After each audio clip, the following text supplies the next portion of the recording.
చెన్నూరు పట్టణంలో రావి చెట్టు వద్ద ఆర్టీసీ బస్సు ఎక్కుతుండగా వేమనపల్లి మండలం దస్నాపూర్ కు చెందిన ఓ యువతి తోపులాటలో కిందికి జారిపడి బస్సు ఆమె కుడి కాలుపై నుంచి వెళ్లడంతో తీవ్రంగా గాయపడింది. స్థానికులు వెంటనే ఆమెను అంబులెన్స్ లో స్థానిక ప్రభుత్వ ఆసుపత్రికి తరలించారు.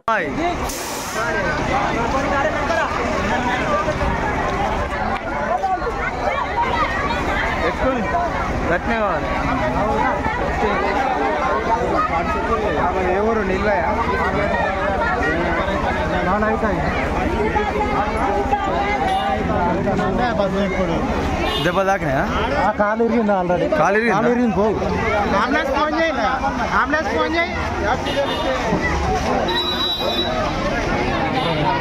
కాలు ఇరిగిందా